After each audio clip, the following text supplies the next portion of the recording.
Nangije kubivuga birarangiye, nongera mbisubiramo ubwa kabiri birarangira, ubwa gatatu mbirangije umugabo wari waparitse imodoka ngahariya araza, ubwo indaya zanyegereye noneho zatangiye kuririmba ngo yu aramwaye yabuze umugabo yu, n'umukobwa bitangije ubwo bose barafata ako karirimbo nabivugaga bari muri ibyo aramwaye yabuze umugabo, bamwe bakajya bazamura utumini bakazamura amaguru bakanyambarira ubusa ngo aramwaye yabuze umugabo, nuko banzengurutse. Umugabo mwaraza ngo yewe sha ngo kuri imitwe aho ngaho, ngo we kubeshya ngo urizamahanuzi urizamakozi z'Imana, ngo wavuze icyaka cyakwishe urwanga rwakurenze wabuze aho uhera, nkwemereye ikese ya Mitsingi ndanakwishyurira muri buwate twinjiranemo, ariko we guteka imitwe.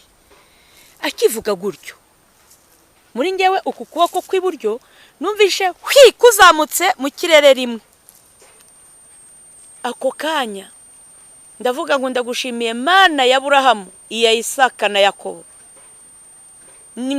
aho nanyuze hose twari turi kumwe kandi n'aha hantu turi kumwe, senze nizeye mu izina rya Kristo Yesu, amen. Navuze gutyo numva muri buwate ngo pa biraturika nk'igisasu, twumva umuriro uragurumanye hejuru hose, abantu batangira kubona umuriro. None ibyo kuvuga ngo aramwaye yabuze umugabo, za ndaya abakobwa b'indaya babyitegereje baravuga ngo muraho yemwe, umwami Yesu nashimwe. Bene data nshuti z'umusaraba abari hirya no hino mu mpande zose z'isi, abakunzi b'umusaraba, inshuti za Kristo, ndabasuhuje mu izina rya Yesu. Muraho muri aka kanya noneho reka dusenge ku bwa gahunda tugiye kwinjiramo yo kubaha ubuhamya. Mana muremyi w'ijuru n'isi, Imana ituye ahirengeye, aho ureba byose ukamenya byose, kuko ntabwo werekwa iby'abantu ahubwo weho urareba, kuko uri Imana. Mbere ya byose uhimbazwe, shyirwe hejuru y'amahanga yose, wubahwe n'ibyaremwe byose. Turagushimira ko ubwenge bwacu bwashyikiriye kumenya gusa ko mu ijuru hari Imana. Ndagushimira Mwami Uwiteka ko nawe utwita abana bawe, izina ryawe rihabwa icyubahiro. Aho uri kumwe n'ibizima n'abamarayika, umujakazi wawe Mwami nguciriye bugufi, izina ryawe rihabwa icyubahiro. Ni weho wenyine gusa Mwami Uwiteka ubonerwamo agakiza, nta mwana w'umuntu ubonerwamo agakiza. Ndakwinginze Uwiteka, abantu bose barumva ubu buhamya babera inkomezi, cyane cyane abahanuzi ujye ubasha gutuma bagashidikanya barushaho kubabera imbaraga, cyangwa se bifuza impano z'ubuhanuzi barushaho gutinyuka no kumvira umwuka w'Imana, bajye babasha gukora ibyo umwuka wera bategetse. Urakoze. Muri aka kanya icyo tuheje ni Satani, kuko turabizi neza muri Yobu igice cya mbere ngo abana b'Imana barateranaga na Satani akaza. Ndakwinginze Uwiteka Mana yera yo mu ijuru, twirukanye imyuka mibi yose yatuma abantu batabasha kumva cyangwa se ngo bumvire. Buri wese umugirire neza kubw'ijambo ryawe, buri wese umutabare kuko uri Imana yera yo mu ijuru. Urakoze kubyumvishije, gahururukira kuri nge, mbe igikoresho wikorere, mbe impanda wivugire. Urakoze kubyumvishe, ni mu izina rya Kristo Yesu, amen. Mbere ya byose ndabashuhuje, nongeye kubasuhuza mu izina ry'umwami wacu Yesu Kristo. Muraho yemwe. Mbere yuko ninjira mu buhamya, reka mbasuhurishire ijambo ryo mu Kuva igice cya 8:24, ahavuga ngo Farawo aramubwira ati, ndabareka mugende mutambirire Uwiteka Imana yanyu mu butayu, icyakora ntimuzajye kure cyane, nimunsabire. Farawo aramubwira ati, ndabarekura mugende mujye gutambirira Uwiteka Imana yanyu mu butayu, icyakora ntimuzajye kure. Bene data, kera umuntu yarakizwaga imiryango igaterana ikamuca, akabagiza urugamba. Hano wenda nko muri iki gihugu no mu bindi bihugu twumvishe ngo arabahuwe Imana mu Bugande, gukizwa mbere kwakira Kristo byari urupfu, byabaga ari intambara zikomeye. ndetse n'amateka ya Bibiliya igaragaza ko Yesu Kristo abamwizeye hamwe n'intumwa ze nk'aba Petero, abo nabo barishwe babambwe bacuritse. Byumvikane ko gukurikira Kristo ntibyoroshye. Naho rero Abisiraheli bari muri Egiputa, uyu ni Mose wari uvuye gusaba Abisiraheli kubera ibitangaza n'ibimenyetso byahabereye, Farawo avuga ngo ndabarekura mugende, abwira Mose mujye gutambira Uwiteka Imana. Nta yindi mpamvu Mose yamubwiraga, ntago yamugaragaza ko bagiye gucika Mose, ahubwo Mose ngo abibwire Farawo, ahubwo yamubwira ko bagiye gutambira Imana ibitambo mu butayu. Aramusubiza ngo ndabarekura mugende. Uwo ni Farawo, mujye gutambira Uwiteka Imana. Dore igihe nabafatiriye, igihe nabagundiriye, ngiye kubarekura noneho mujye mwagenda. Ngo ariko ntimuzakora ikosa ryo kujya kure, ndacyabakeneye ngo mumbera baretwa. Ubu ari abantu bakijijwe ariko batigeze bacika Farawo, bakorera hafi ya Farawo, munda karirimba. Satani atitaye ko ari umubyeyi wubatse urugo, ejo ugasanga mu murimo w'Imana arakoreramo n'ibizira, ntibimubuza kwiba. Umucuruzi ntibimubuza kunyonga umunzani, kabanga afite umunzani wiba, ntago umunzani ujya wiba, burya ntibazababeshye, hiba abantu. Nuko aravuga ngo ndabarekura mujye gutambira Uwiteka Imana yanyu mu butayu, icyo akora ntimuzajye kure. Ariyo mpamvu usanga abantu baba mu masengero hirya no hino kuri iyi si, ariko ibyaha rugeretse nta cyahindutse. Utaba umwizerwa aho wagera hose, kubera iki? Ntiwacitse Farawo, ntago wigeze ureka ibyo wabaga mukiri muri Egiputa mu byaha. Nimvuga Egiputa y'ibyaha, Egiputa ya kera siyo y'ubu. Muri Egiputa y'ubu ngubu tuvuga ni mu icukiro ry'ibyaha, ntago ari ibihugu ndi kuvuga. Ariko umenye neza yuko iyo wabaye imbata y'ibyaha tukubara nk'umuntu uri muri Egiputa. Nuko ngo cyakora ntimuzajye kure, munsabire.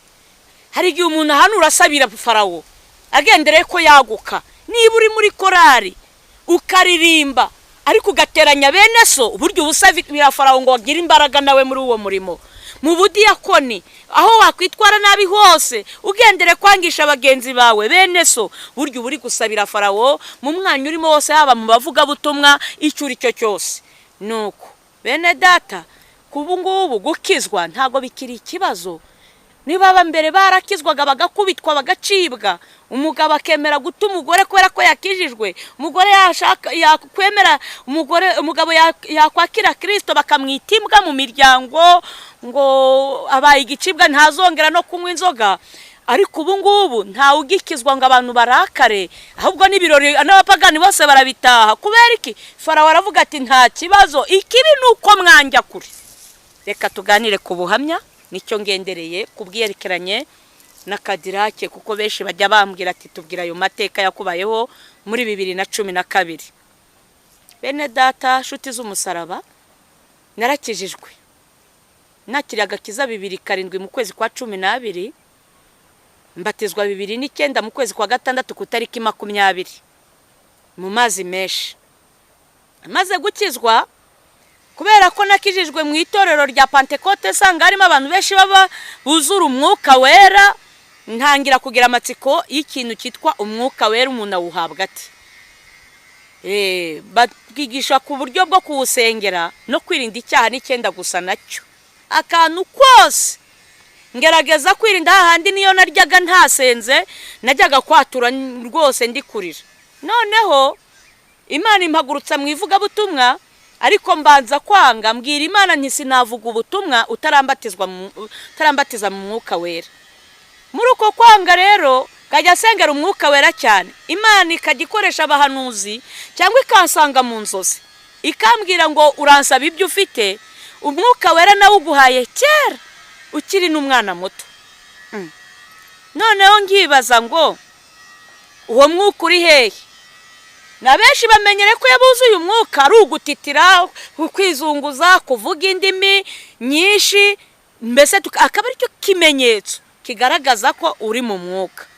None ngewe narira Imana nagasenga yirindwi mu buvumo mu butayu, bigasoza ndi nkiririza iki, ntabe na gutya ntabe nari byibuze, nkibaza ntise bukoko ni ikihe cyaha nakoze. Nuko umunsi umwe rero njya kubwiriza ku mudugudu umwe, ahantu ntago ari ngombwa kuhavuga, ariko mvuga ijambo rifasha abantu. Nuko maze kubwiriza abakozi b'Imana bagiye kutwakira baravuga ati dukurikije uburyo wigishije haraburamo akantu kamwe gusa, urabura amavuta y'umwuka wera, reka tujye kugusengera. Icyo gihe umuntu wese wabwirizaga wabonaga yuzuzwa, umuntu akigisha ariko yageraga tukumva avuza indimi ye. Jewe riziki ngabwiriza nkarinda soza nta kantu k'akamenyetso wenda gagasinye kagaragaza ko uwo mwuka undiho. Aravuga ati ati dukurikije ijambo twakumvanye tugiye kugusabira umwuka wera. Ati Rizi nundi numva umuvuga butumwa n'abandi bose ati gahunda zose tuzireke iri joro turagusabira umwuka wera. Nanjye kubera inyota n'inzara nari mfite ndavuga nti nukuri bura ati nutabatizwa mu mwuka ati sinzongera guhanura. Gutyo bambwira numva nanjye bari kurasa ku ntego y'icyo nashakaga. Iziki rero turagiye hariya hepfo y'urusengero rwa Muhima hari icyumba cy'amasengesho cyararagamo, tujyayo mu gusenga. Muri iryo joro dusanga haje n'abantu benshi, turiyeza. Mu kwiyeza baravuga ati batangira gahunda, barasenga bahanurira abantu, baravuga ati twazanye umukozi w'Imana mureke tumusabire umwuka wera. Barampamagara ndapfukama. Mu kurangiza gupfukama barasenga bakajya bavuga indimi. Imana ntiyagira ikintu babwira ko kibazo cyerekeranye nuko mfite umwuka wera cyangwa se ko wenda nta nuwo mfite. Barasenga baza kunanirwa, noneho bakajya banzunguza bagira ngo wenda biraziramo, nabyo biranga. Nuko ubwo bamwe bakajya bikura bajya kwicara bananiwe, noneho hasigara abasore babiri bo barahanyageza barasenga biranga.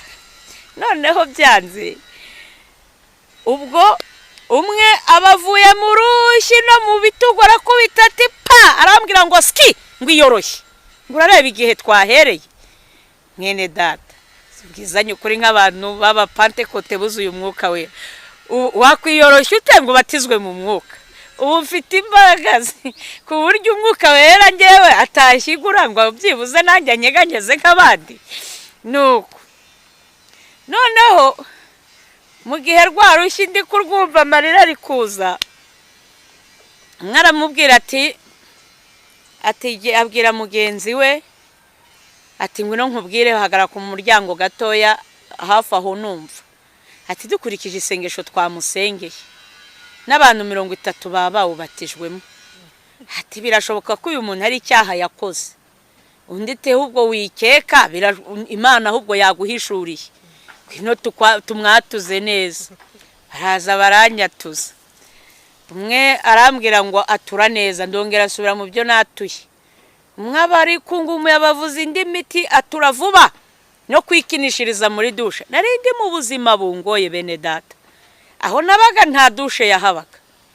Nukuri no kurya byari igitangaza ko natangiye kubwiriza abantu benshi baranzi, naho n'urusengero rwa mbere nabwirijemo narubabwira, natangiranye amagambo akomeye cyane. Nuko ubwo ndapfukama, Imana imbabarire kwikinishiriza muri dushe. Undi abari kungumuye atumva yarabibonye nubwo busambanye n'ibiki byose ndabihorera.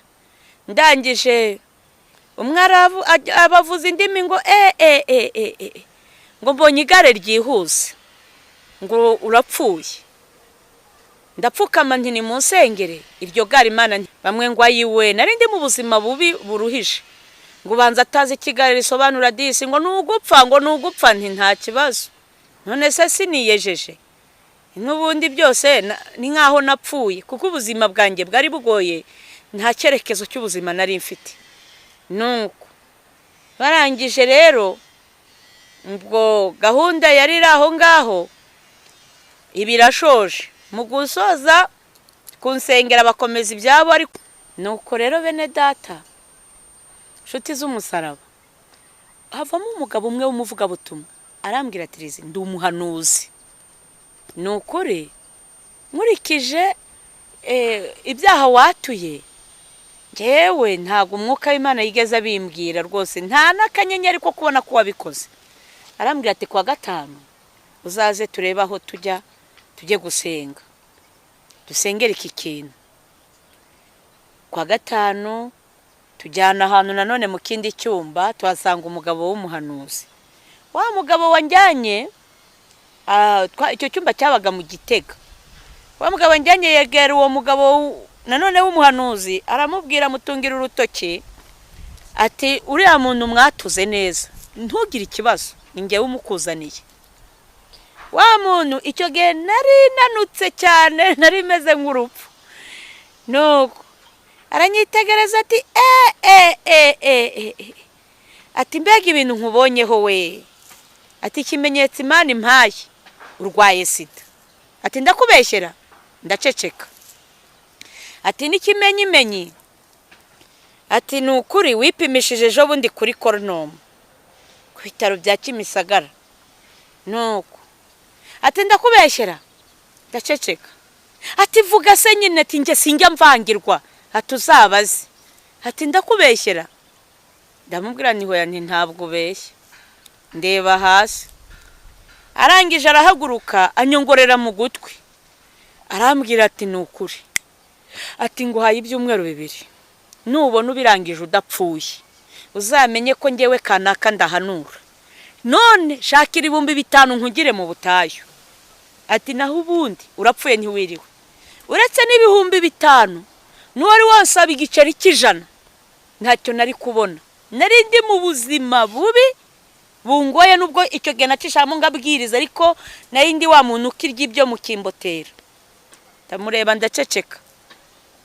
Ubwo turasenga, barahanurirana. Ni nacyo kibazo njyangira, abakire bakabahanurira imigisha, amamodoka, ama etaje, inzahare, abahombanye bakabahanurira amagare barapfuye.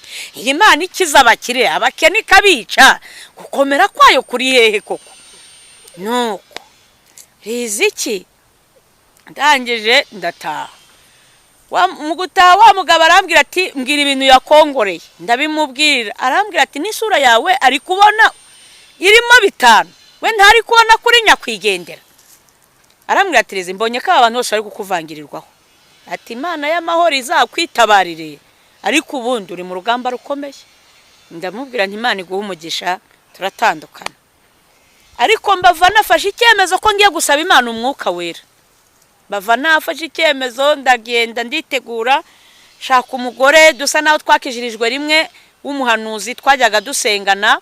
Ndagenda ndamwaturira ibyo niyumvagamo nk'ibicumuro byose, ubundi ndakomeza njya mu ishyamba. Noneho ndangije ngeze mu ishyamba ndasenga, mbwira Imana, ndavuga ntumva wa Mana, nta kindi cyifuzo nkuzaniye. Ntaravuga ngo cyangwa ngo ngire gutya, byibuze sinzava aha nushaka uzanyica. Niberaho ndirimba indirimbo z'umwuka wera, nkajya senga ibye, mbese ndi gusaba umwuka wera umunsi wa mbere ngo bigere ku munsi wa 5. Iziki nko mu masaa 6 imvura iragwa.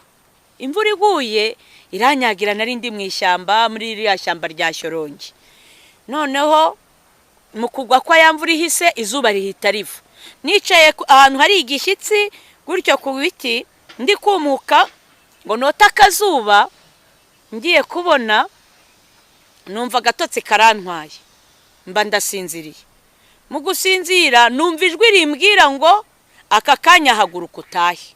Mba ndakangutse, ndeba mu kirere, ntariko wa Mana we, umwuka wera waragushiranye? Warebye aho wawubikaga ugakokonoza ukansukaho? Ningira gutya cyangwa avuga ngo yonyine ngatinda unyica. Nivuga gutyo, nako kanya gatotsi karongera karamfata, mba ndasinziriye. Mu gusinzira mbona iruhande rwanjye hacukunyutse icyobo cy'umukara kirekire cyane, mbona ari gucucumukamo umwotsi w'umukara. Noneho mbona afatirije ku twatsi, mbona ngiye kukigwamo. Numva ijwi rimbwira ngo na n'ubu nturataha. Mba ndakangutse. Mu gushiguka ndeba mu kirere, ntumva wa Mana we, iyo ni imitwe. Na Yakobo yanze kukurekura utaramuha umugisha. Ndangije kumenya ko turi kumwe. Ni rwose niba ari ukunyica unyice, ariko simva ahantu utambaye kuri ibi bintu nanjye byibuse. wempereza kuri ibi bintu urebe ko ndataha. Riziki ntago nongeye gusinzira, ahubwo haciyemo akanya gatoya nanone ngereranije numva bitarafashe nk'iminota 2 kari gato cyane. Mu kanya mbona abasore 3 muri rya shyamba bari kumperengereza, bari kunyitegereza, duhuje amaso kuko batandebye neza, barikanga basubira inyuma. Mu gusubira inyuma nanjye numva umutima urakutse, ndavuga nti wirushya baje kunsambanya. Nahise fata agasakosha agakapu nari mfite, mbita mvuga ntireka ntahe, ariko ntaha mbabaye. Muri uko gutaha habe no kuba umwami Yesu ndagiye, kuko nikanze ko baba baje kunkorera amabi. Nuko ngenda mbabaye kuko icyanjyanye ntakibonye. Nageze Nyabugogo mura n'umusaza w'umukristo, aransuhuza arambwira ngo uraho yewe Gideon we, ati genda uko imbaraga zawe zingana. Arambwira ngo ari kubundi imbaraga uri gushaka nizo gukoza iki, nizo guterura ibyuma, nizo gukoza iki. Arambwira ngo wambaye ikirezi. Icyo nahise musubiza nti ntubuze byose urashinyaguriye, naho ntutekereza ko mu banyembaraga nanjye mbamo. Arambwira ngo wambaye ikirezi ntamenye uko kera uwanyihera 1/2 cy'imbaraga zikurimo. Namuhaye umukoro mubona nk'umushinyaguzi. Nuko ubwo ndataha cyakoze mura n'umuntu, arambwira ngo yumvishe ijwi ry'Imana rimutegetse ngo amereze 2,000. Arabima. Nuko njya guhaha icyo ndi burye, Imana ibirandengeye. Ariko noneho byabaye gutyo, mu kindi cyumweru cyakurikiye byabaye ngombwa ko naratashye haciyemo nk'iminsi ngahe murana musaza wanjye asaba ko tujya kubana iwe mu rugo, nkava mu bintu byo kugenda gutyo gusa. Ambwira ati narakubuze, iyo abantu bakumbajije ngira ikibazo. Mu kujya kubiwe rero icyumweru kindi cyakurikiyeho hari kuwa 5, musaba uburenganzira kuko yarazi yuko nkunda kwisengera ko ngiye gusenga. Ariko nari ngiye kubwiriza ari mu gitondo kare, njya kubwiriza mu nce za Kacyiru hari mu Kanserege. Icyo gihe bari batumiye abashyitsi muri 2012, batumiye abashyitsi ntihagira n'umwuza. Haza abantu Imana yirarikiye, tubyita ngo ni Nyabihuru nyeshyamba, abari twe tujyayo nyine abantu Imana yirarikiye. Tuhageze abantu bose Imana yizaniye b'abakozi b'Imana, bose barabahanuzi keretse ngewe nyine utarahanuraga ngo nuzuzwe mvuga indimi nyinshi. Noneho umuyobozi w'icyumba yabona ukuntu baba bateye indirimbo, bamwe bari kuzuzwa bari kuvuga indimi, akavuga ati weho urakoresha amasaha 2 bitewe n'ukuntu ari kumubona mu bintu by'imbaraga n'uburyo ari kuzamuka. Nuko undi ati weho urakoresha isaha, undi urakoresha iminota iyi n'iyi. Byabonye ko nicaye nta kantu nta gushiduka, aturakoresha iminota 5. Nta kibazo, aturayikoresha usoza. Ubwo rero umurimo warakozwe mu masaha 10. Mu gusoza amitana arambwira turabona ko twariye bihagije, we nukugira ngo twumve ijwi nukubera ko wanazindutse, nta kindi tugushakira, usuhuze gusa nurenze 5 ndaza nkwambure mikoro. Akibimbwira gutyo ndamubwira nti humura ndagerageza. Nuko Riziki rero ndahagurutse, Imana iranyigaragariza ntera harero. Numva narahagurutse nzamura isengesho. Mu kurangiza gusenga rya sengesho nkivuga ngo amen, umuntu wa mbere ababatijwe mu mwuka wera. Ntera haleluya, undi muntu wa kabiri ababatijwe mu mwuka. Nasomye ijambo rito ryo mu Migani ibice 12 umurongo wa 3 rivuga ngo nta muntu ukomezwa no gukora ibibi, kandi umunsi w'umukiranutsi ntuzarandurwa. Narangije gusoma iryo jambo, undi muntu nababatizwa mu mwuka. Noneho hari umushumba w'umunyamurenge aravuga, aratangara ati nukuri mbere uko ibihe ngibi, ati mbere y'intambara aho umuntu avuga umuntu akabatizwa mu mwuka. Abaza umuyobozi ngo uyu muntu mumuhaye igihe kingana iki? Baramubwira ngo twamuhaye iminota 5 titabaranya, umwongera igihe akoresha igihe ashaka. Umuntu uravuga bakabatizwa mu mwuka. Wa muyobozi yaragurutse ngira ngaje kunyambura mikoro, nahise soza. Mu gusoza abantu bose ati hoya. Umushumba arihagurukira icyo gihe aravuga ati koresha igihe cyose ushaka, ati ariko birashoboka ko yaba naniwe urumva mu minota 5 nari naniwe iki nabe yicaye hariho umusore w'umuhanzi bamuhereza indirimbo ebyiri ngo mbe nduhuka bongere bangarureho bituma abakristo bamwe nk'abari bafite telefone bahamagara abagenzi babo ati haje umuntu udasanzwe uri kuvuga umuntu bakabatizwa mu mwuka aho kugira ngo abantu batahe ahubwo abantu batangira kwiyongera muri za ndirimbo ebyiri batanze abatuye hafi bakajya guhamagara abantu tingwino guha profitira mukabatizwa mu mwuka bajubijeho noneho mu kubwiriza bituma abakozi b'Imana noneho ntihongera kubatizwa abantu mu iteraniro ahubwo abo twe turi kumwe bamera nkaho bacaginzwe bajya mu mbaraga dore ngo Imana irabakoresha imirimo mu iteraniro barijyamo bakagenda basingira abantu abasambanye barongera iteraniro muri iryo joro rirongera rirezwa bundi bushya iteraniro ryashoje mu masamo ya zijoro ngira ngo nagiye kurekura mikoro abantu bose barimo ati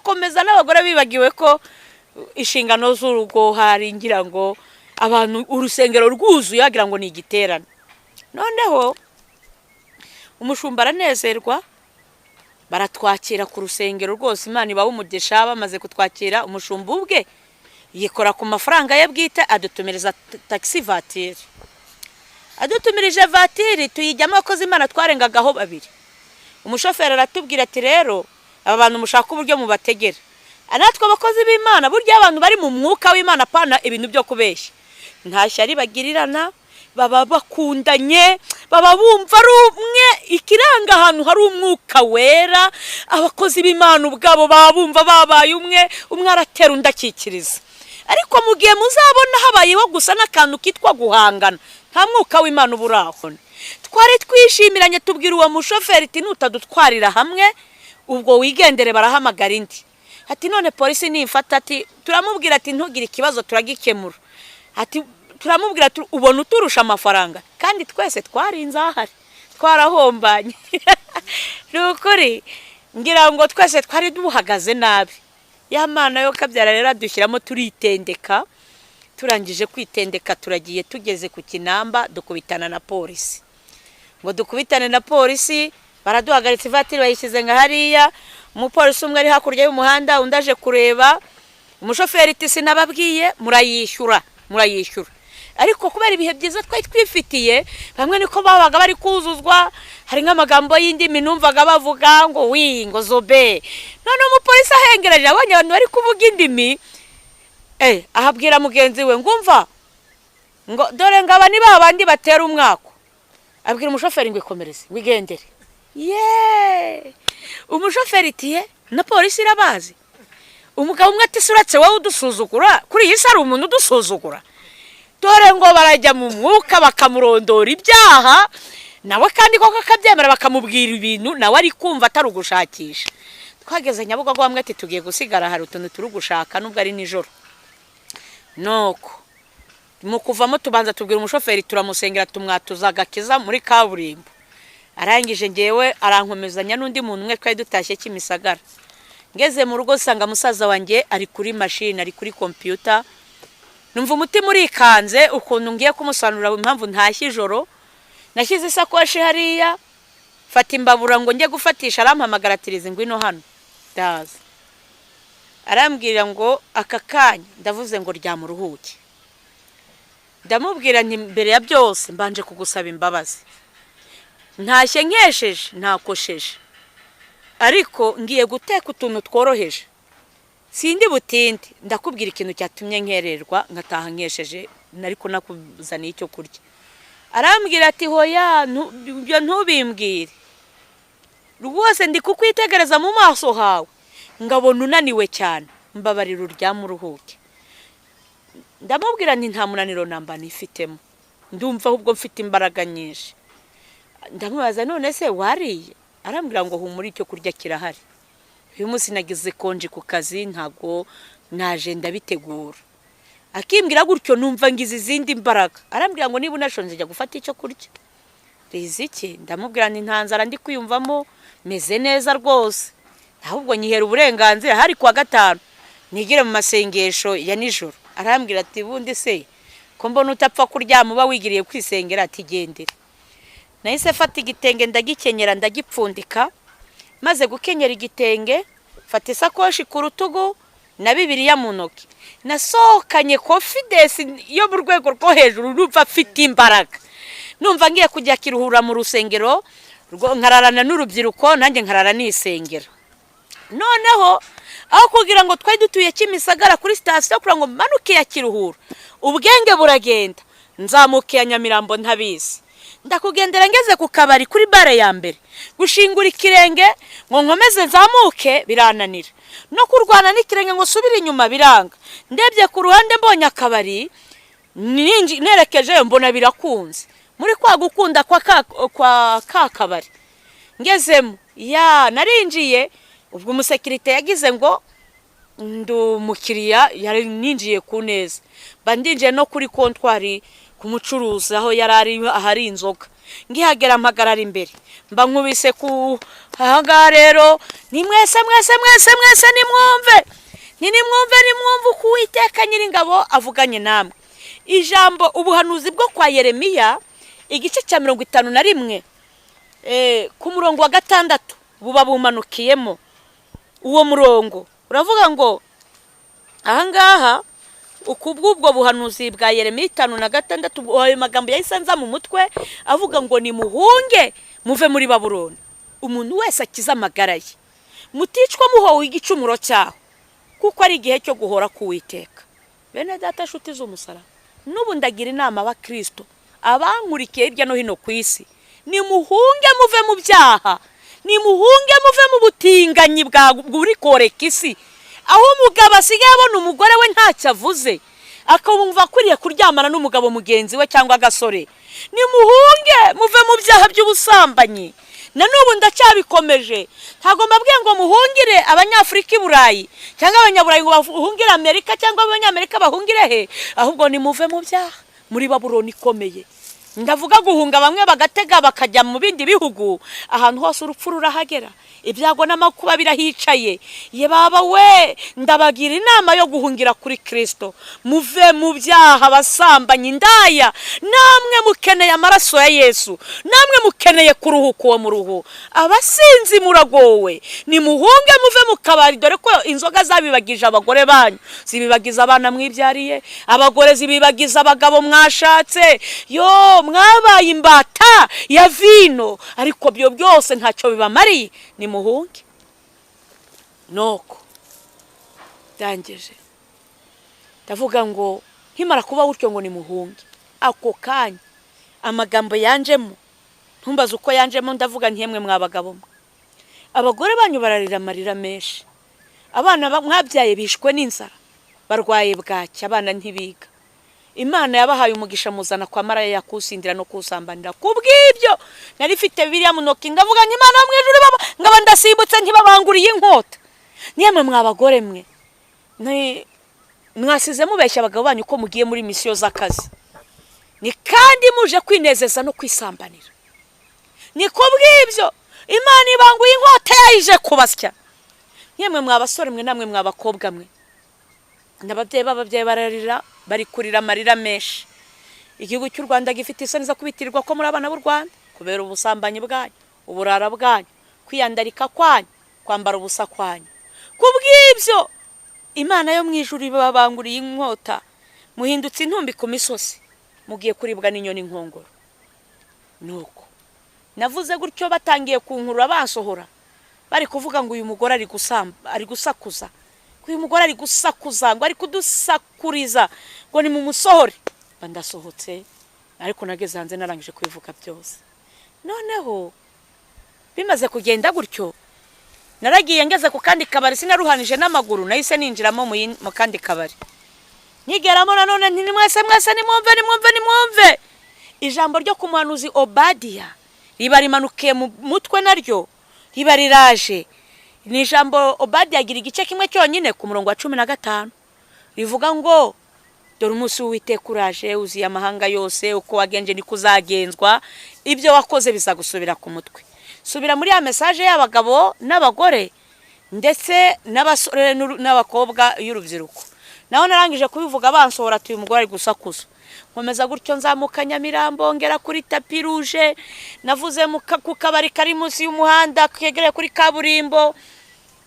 baravuga ngo uyu mugore gusakuza baransohora, haruguru y'umuhanda hari akandi kabari hariya kuri tapi, ngiye kukinjira umusekirite waho yari yanyumvise yakwitambika ngo ndinjira, ngo madamu uri kujya he, nguri kujya he, mbita mvuga nti mu izina rya Yesu huma, ahita yicara hasi ako kanya abarasinziriye, ninjira mu kabari ku mudendezo. Ngezemo ndavuga abantu uti uyu mugore ari gusakuza, ati umuntu ari gusakuza, noneho aho kugira ngo wa musekirite akanguke ahubwo akarushaho kugona, nkabyumva.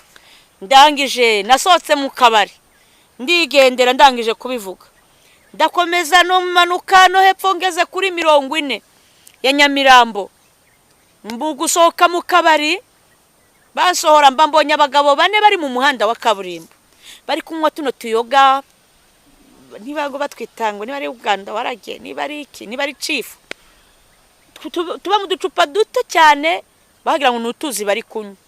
Babagabo bakimbona, tumva mukozi w'Imana, umva ngwino tukwereke n'ahandi hari akabari, ugenda ubatubwirire.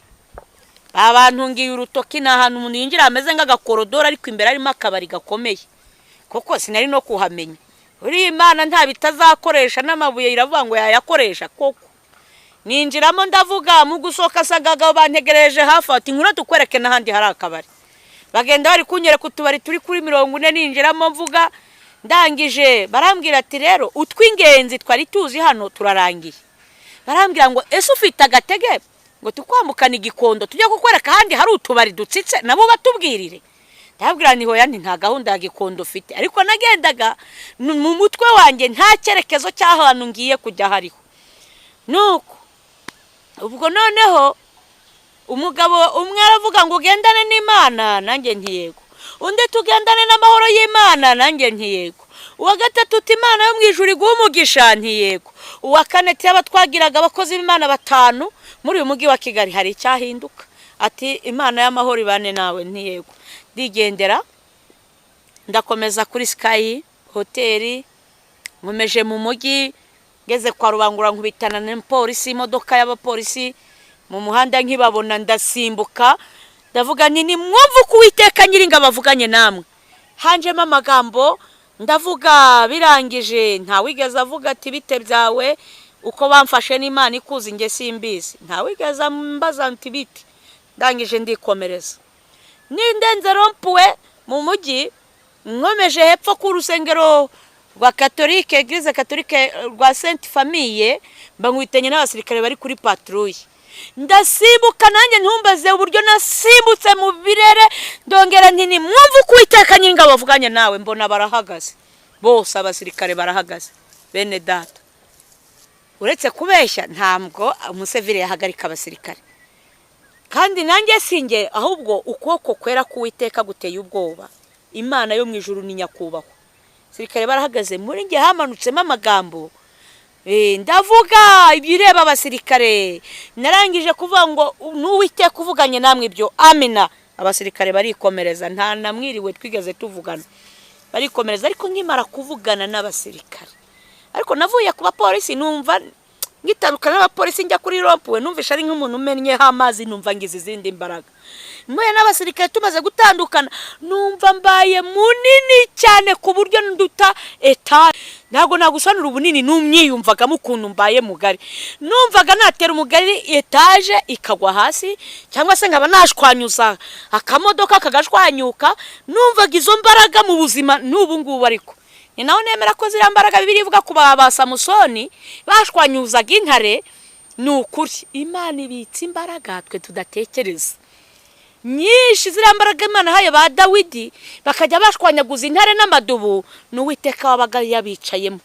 Numvishe mbaye munini cyane. Guhera ubwo ako kanya numvishe mbaye munini, kugenda kwanjye byahise bihinduka ingendo yanjye. Natangiye kugenda simbuka ukuntu, none ntari kugenda bisanzwe, mera nk'umuntu uri kugendera mu muyaga. Namanutse Sopetrade mu buryo ntazi, nisanga mu gishanga cyo hasi cya Kimihurura kuri Boîte Cadillac. Ngihagira rero nasanze indaya zitsitse, abantu benshi batandukanye, n'amamoto aparitse, amamodoka ari menshi. Nkibabona yo nanjye numva ngize courage yo kuvuga. mba ndatangiye ni mwese nimwumve mukuza indaya ziba ziranyegereye nimwumve mukuvuga gutyo banyegereye. Ubwo ya magambo yo muri Bibiliya 50 ibiraje ndayivuze. Mu kuyivuga mba mvuze bwa butumwa bw'abagabo n'abagore, mba mvuze bwa butumwa bw'abasore n'abakobwa. Narangije kubivuga birarangiye, nongera mbisubiramo bwa kabiri birarangira, ubwa gatatu mbirangije umugabo wari waparitse imodoka ngahariya araza, ubwo indaya yazanyegereye noneho zatangiye kuririmba ngo yu aramwaye yabuze umugabo yu. Numukobwa bitangije ubwo bose barafata ko karirimbo nabivugaga bari muri ibyo aramwaye yabuze umugabo. Bamwe bakajya bazamura utumini bakazamura amaguru bakanyambarira ubusa ngo aramwaye yabuze umugabo. Nuko banzengurutse umugabo mwaraza ngo yewe sha ngo kuri imitwe aho ngaho ngo we kubeshya ngo urizamahanuzi urizamakozi z'Imana, ngo wavuze cyaka cyakwishe urwanga rwa kurenze wabuza aho uhera.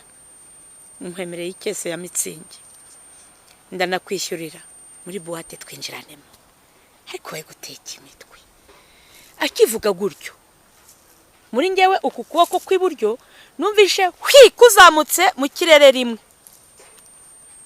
Ako kanya ndavuga ngo ndagushimiye Mana ya Aburahamu, iya Isaka na Yakobo. Aho nanyuze hose twari turi kumwe, kandi n'aha hantu turi kumwe. Senze nizeye mu izina rya Kristo Yesu, amen.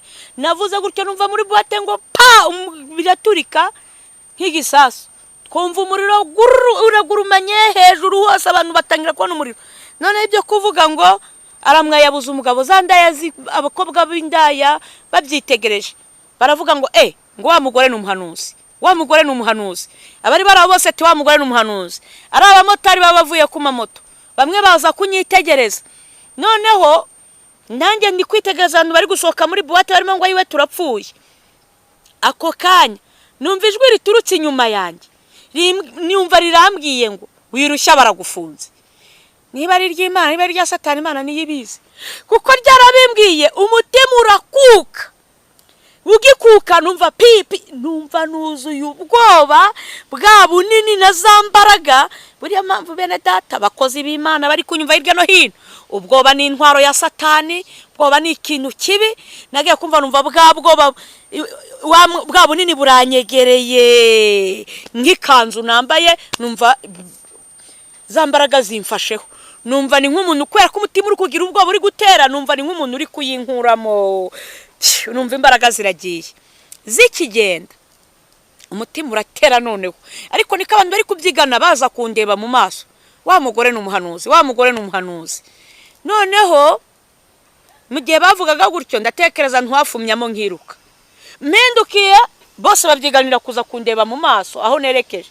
Nongeye guhindukira mbona bose baraje. Sinzi ukuntu narebye nka kuriya gato y'imbere, mba mbonye umumotari wicaye kuri moto nawe ari kunyitegereza. Nahise mbanyuramo gutya ndagenda simbukira kuri moto nicaraho.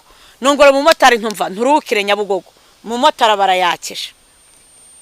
Mukuyu yatsa rero abamotari bose bari baraho, bose babicaye kuri moto nabo baba barazakisha. Turagiye turenze hirya kwa Rasta, abamotari batangira kumpamagara, ngumva mukozi w'Imana, ngumva ngo twebwe abamotari Imana iri kutuvuga iki, ngo natwe tubwire.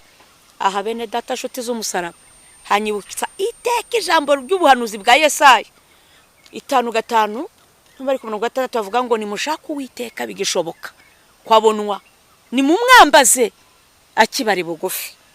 Bene data, ubu kuvuga Imana nta gaciro abantu bari kubihereza, ariko ari igihe abantu bazifuza kumva ijambo ry'Uwiteka.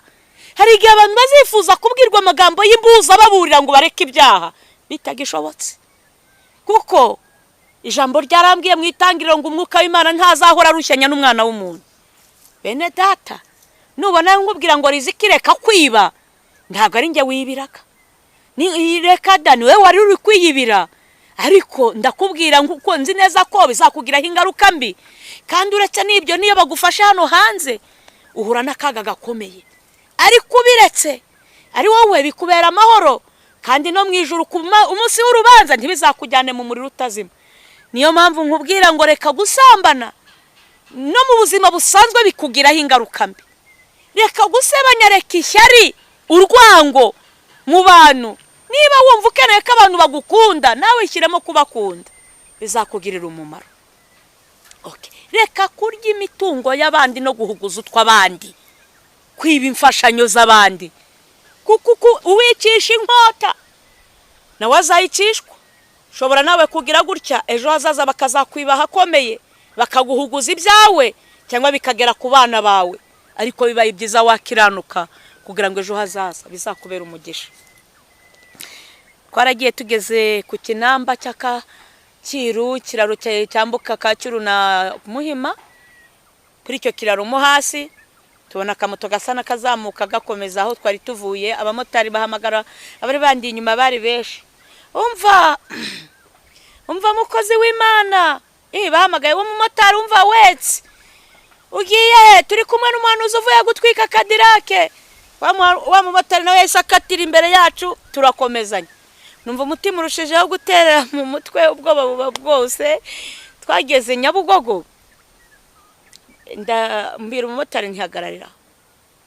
Mu guhagarara rero kwa wa mumotari, abagize gutya mu kuyivaho, moto zose ziparitse aho, ndamubaza nti ndakwishyura ngahe.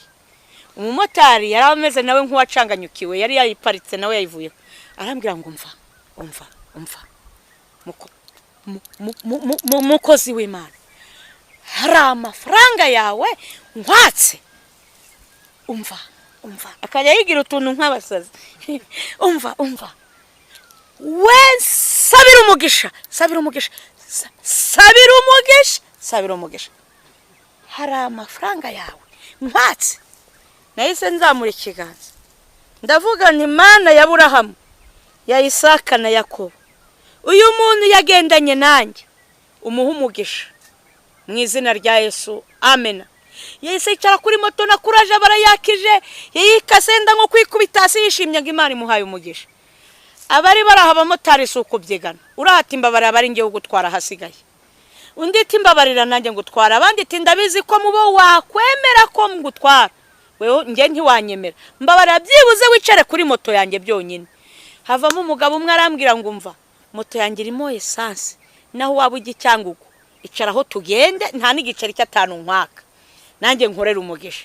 Ndabitegereza ni mwese kubwo kubitekereza, Imana yo mu ijuru baho umugisha, ariko nta numwe ngendana nawe. Cyo generekeje yagasyata mu rwego rwo kujijisha. Ubwo nabaga Kimisagara, mbona moto zose zirankurikiye.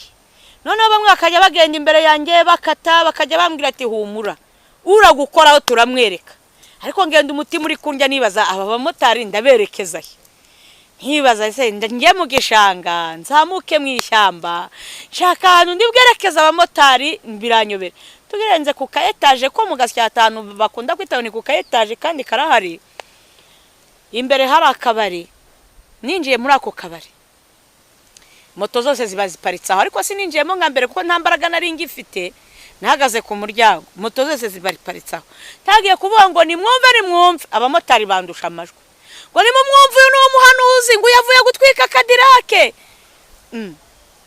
Hindukirana abamotari, abasinzi bamwe barasohotse. Ndababwira nti mumbabare mumbwize ukuri, abamotari murashaka iki? Bose bahuriza ku ijambo rimwe ngo turashaka umugisha. Nafashe Bibiliya mfa kubumbura, mbumbura muri Zaburi. Mbumburiye mu gitabo cya Zaburi, napfuye gusoma. Ndangije gusoma senga isengesho ry'umugisha ariko ribirukana, mbumvisha ko tugiye gutandukana. Ndagushimiye Mwami Uwiteka kaba bagaragu bawe bamperekeje, none bibaye ngombwa ko basubira mu kazi. Uba umugisha utagabanije, dore baragiye. Mbese nkajya msenga mbumvisha ko dutandukanye. Narangije gusenga mvuze ntimbasaba umugisha mu izina rya Yesu Kristo, bose bakoma shiti wo, ntawavuze ngo amena, bose ati wo. Nuko bose mbona bakije mu moto baragiye, hasigara abagabo babiri bari bavuye mu kabari. Umugabo umwe arambwira ati mva rero mukozi w'Imana, nahuze ndi umurokore, mbonye ko impanda ishobora kuvuga nkarimbuka, kandi narigeze gukorera Imana. Mbabarira usengere ku Mana yawe, mbabarira ibyaha byose nakoze. Ndamubaza nti ufite umugore? Arambwira ngo yego. Ujya kuza umugore wawe yaguhaye uburenganzira bwo kuza kurara mu kabari? Cyari nko mu masaa 9. Umugabo arambwira ati hoya. Ndamubwira nti nkubabariye nabandengereye ibyanditswe byera. genda usanga umugore wawe banza umwaturire kandi umubwire ko uzarinda wipfira udasubiye akabari. Umugore wawe nakubabarira n'Imana yo mu ijuru yakubabarira. Umugabo ati ndagiye sinongera no kureba inyuma. Undi yari umusore ambwira korara ririmbamo, ambwira ko atanyoye inzoga yanywaga fanta, ariko arambwira ngo yaba impande yari ivuse mba ndimbutse kuko sinari kuva mu kabari ngo njye mu ijuru, bitewe n'ibyo nabonaga n'ibyo nahumviraga. Ati Imana imbabarire. Muhuguru ko umwuka wera nabwo yaramaye ibitekerezo. Ndangije riziki bona nawe aragiye. Mbonye bagiye nanjye ndagenda kuko nta wundi muntu nabonye unkurikiye, nerekeza nkujya aho bita za Karuruma. Noneho hagati y'Agasyata na Karuruma harimo agashyamba, ngitangira ku gashyamba mpuye nanone n'abandi bagabo bane bari bagiye mu ishyamba. Imana yabategetse kujya gusenga ngo basengere abakozi b'Imana bagiye ku murimo wayo. Na twahuye rero Imana ibasezereye batashye, babonye umutima urakuka, cyakoze nako nabo duhura batangiye kuzuzwa bavuga indi mishya. Twahuye rero babagabo bahita banyihutira bari kuvuga urw'Isiyoni, babarancakiye, barampobeye, mu kumpobera baranterura. Imana irambwira ngo mwana wanjye wanejeje, bamanuriye ubuhanuzi bwinshi. Ati wanejeje, irambwira ngo mwana wanjye nakwiyeretse nk'uko niyerekaga abasogokuruza bawe bakubanjirije mu buryo bw'umuriro ba Eliya. Irambwira ngo mwana wanjye kubera ko utaruhije umwuka wanjye wera byatumye nkwiyereka mu buryo bw'umuriro. Irambwira ngo iki kubera ikimenyetso, ibyo nza gutuma byose uzabivuge aho uzajya hose, tuzongera gushidikanya kutagira umwuka wanjye wera. Nukuri irambwira ngo ntuzongere gutinya kandi ntuzamvugira utinya inzu z'imbohe kuko nabakubanjirije bahanyuze, ariko irambwira ngo nzabana nawe aho uzajya hose. Irambwira ngo abo nzagutuma bose uzababwire, yaba abakomeye n'aboroheje, abagufi n'abarebare, inzobe n'urukara, abakira abakene, abize n'abatariza, nyacyoro n'abatagifite. Irambwira ngo icyiciro cyose uzi cyitwa icya umuntu, umuzungu n'umwirabura, abo nzagutumaho bose uzababwire. Nduwiteka nzabana nawe. Imyihera umugisha n'ababaga bahereza umugisha kubwo kumvira umwuka w'Imana. Turatashye ngeze mu rugo rero bwari mu rukerera, nuko njya kuryama mu gitondo numva abantu mu gipangu cyaho nabaga harimo abakozi bari kuganira bavuga ibyo babonye kuri televiziyo mu makuru, bavuga uburyo Boîte Cadillac yahiye. Ndagenda ndijijisha ati ibintu ndi kumva ni ibiki? Barambwira ati Boîte Cadillac yahiye.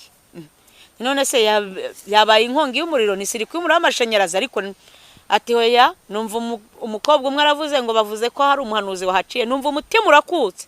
None se wo bari kumugaragaza? Ati hoya, ati ntabwo bari kumugaragaza, bayobewe uwo ari we. Umva nkimara kumva ibyo bintu bene data, nahise nisubirira mu buriri njya kuryama ndiyorose uwo munsi wose, nta hantu nagiye. Nuko ubwo noneho mbita mera nk'uwifungiranye, namaze nk'igihe cy'ukwezi nkinjira mu rusengero ngo batamenya, nariheje. Imana yantumyeho umuhanuzi w'umukecuru. Imana irambwira ngo uko nagushaka byinshi cyane musaba kongera gusubira. Irambwira ngo ndi Yakobo dumuriganya, ibyo nakubwiye tangira ubivuge, ubibwira abantu. Ibyo wiboneye mu gicuku cy'ijoro bivuge, ntacyo zaba. Nakubwiye ko ntacyo zaba, nzabana nawe aho uzajya hose. Nuko natangiye gutanga ubuhamya bwa Boîte Cadillac. Gayo nguko rero ubu singishidikanya ko ntagira umwuka wera. Bene data, hari ibimenyetso biranga umuntu ufite umwuka w'Imana. Icyambere, umuntu uri mu mwuka wera arangwa n'imbuto nziza z'abagenzi. Icyo ni ikimenyetso kimwe. Nuko ikindi cya kabiri, umwuka wera ntaba ahantu hari ibyaha. Ikizakwereka ko ufite umwuka w'Imana muri wowe, iyo wakoze icyaha utamenyere gukora ibyaha ubura amahoro, ntago wasinzira nicyo cyaha, uruhuka ukihanye. Ariko nubona utukana umutima wawe ntukurye, ukabona uvuze nabi mugenzi wawe mwene so, umutima ntukurye, ibindi byaha ukabikora, uzamenye ko nta mwuka w'Imana. Nubwo waba uhanura ufite impano z'umwuka, ariko si ukuvuga ngo umwuka wera nyirizina, kuko biravuga ngo naza azatsinda abisi abemeza iby'ibyaha. Umwuka wera ahantu hasukuye ntakorana mu byaha. Sawa, murakoze. Tugiye gusenga ngo kintu ndasengera ni ku bantu Imana yagiye ituma, haba mu nzozi bagatinya gutumika, haba abahanuzi Imana yabwiye kuvuga mu gatinya. Mwicishe bugufi tuyigireho umugisha, ariko mutinyukire kuvugira Imana no gukora ibyo Imana ishaka. Murakoze kuko ari cyo muzanahemberwa. Ntago izaguhemberwa gusa, niba yaragutumye ntutumike ntago izabiguhembera, izaguhembera ko wayumviye. Murakoze. Mana yera yo mu ijuru izacira imanza abazima n'abapfuye. uciye bugufi cyane ku birenge byawe. Niweho Mana nyakuri yo gutinywa no guhindirwa umushyitsi. Niweho Mana y'umuriro. Uri Imana itagira ikitinya. Uri Imana idasaba uburenganzira aho wajya hose. Ni ukuri. Naho zaba mu nyumba z'abami, mu maprezidanse, naho wajya mu Mana, aho ujya hose nta muntu usaba uburenganzira. Kuko uri Imana uteye ubwoba. Tuguciriye bugufi. Mwami Imana, ndakwinginze kubwo abahanuzi wagiye utuma ntibumve, abantu ukabasanga ngo bagukorere umurimo ntibemere, ubababarire, ubashoboze gukora umurimo wawe, ushoboze gukora ibyo gukiranuka. Abafite ishyaka ry'ibyiza nzi neza ko utaryirengagiza, uzabemera. Mwami, nguko bibwiye Kayini ngo nukora ibyiza ntuzemerwa. Shoboza abagabo, abagore n'abasore n'abakobwa gukora ibyiza mu cyimba cyo gukora ibibi, baharanira ikamba ritangirika, ikamba ry'ubugingo, n'abisi babaseka bakabagaya, bashoboze guharanira ikamba ry'ubwami bw'Imana. Urakoze Kristo ko ubabariye abantu kandi ukaba ubambitse imbaraga z'umwuka wawe wera, kugira ngo bashobore kubashishwa gukora imirimo y'ubutwari muri ibi bihe bya nyuma bigoye by'imberuka, mu izina rya Kristo Yesu, amen.